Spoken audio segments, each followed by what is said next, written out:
അസ്സലാമു അലൈക്കും വറഹ്മത്തുള്ളാഹി.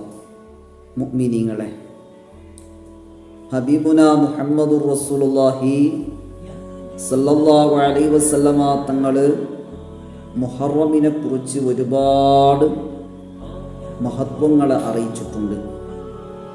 അതിൽപ്പെട്ട ഒരു ഹദീസാണ് ഹബീബായ മുഹമ്മദുർ റസൂലുള്ളാഹി സല്ലല്ലാഹു അലൈഹി വസല്ലമ തങ്ങൾ പഠിപ്പിക്കുന്നുണ്ട്, ഒരാൾ ആശൂറാഇന്റെ നോമ്പ് അനുഷ്ഠിച്ചു കഴിഞ്ഞാൽ അവൻക്ക് അല്ലാഹു സുബ്ഹാനഹു വ തആല കതബല്ലാഹു ലഹു ഇബാദത 60 സന,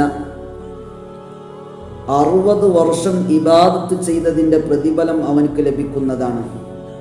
എത്രത്തോളം എന്ന് പറഞ്ഞാൽ സിയാമ അയ്യാമിഹ വ ഖിയാമ ലയാലിഹ, ആ 60 വർഷവും പകല് മുഴുവനും നോമ്പ് നോറ്റതിൻ്റെയും രാത്രി മുഴുവനും ഇബാദത്ത് ചെയ്തതിൻ്റെയും പ്രതിഫലം അവൻക്ക് ലഭിക്കുമെന്ന് ഹബീബായ മുഹമ്മദുർ റസൂലുള്ളാഹി സ്വല്ലല്ലാഹു അലൈഹി വസല്ലമ തങ്ങൾ പഠിപ്പിക്കുന്നുണ്ട്.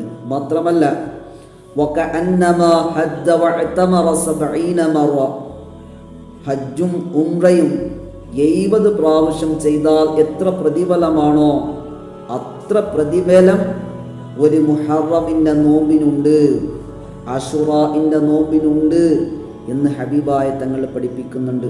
അത്ര പുണ്യമേറിയതാണ്. നാം ഒക്കെ നോൽക്കാൻ ശ്രമിക്കുക. അത് മിസ് ചെയ്യാതെ, അത് പാഴാക്കി കളയാതെ നമ്മുടെ ജീവിതത്തിൽ ധന്യമാക്കാൻ ശ്രമിക്കുക.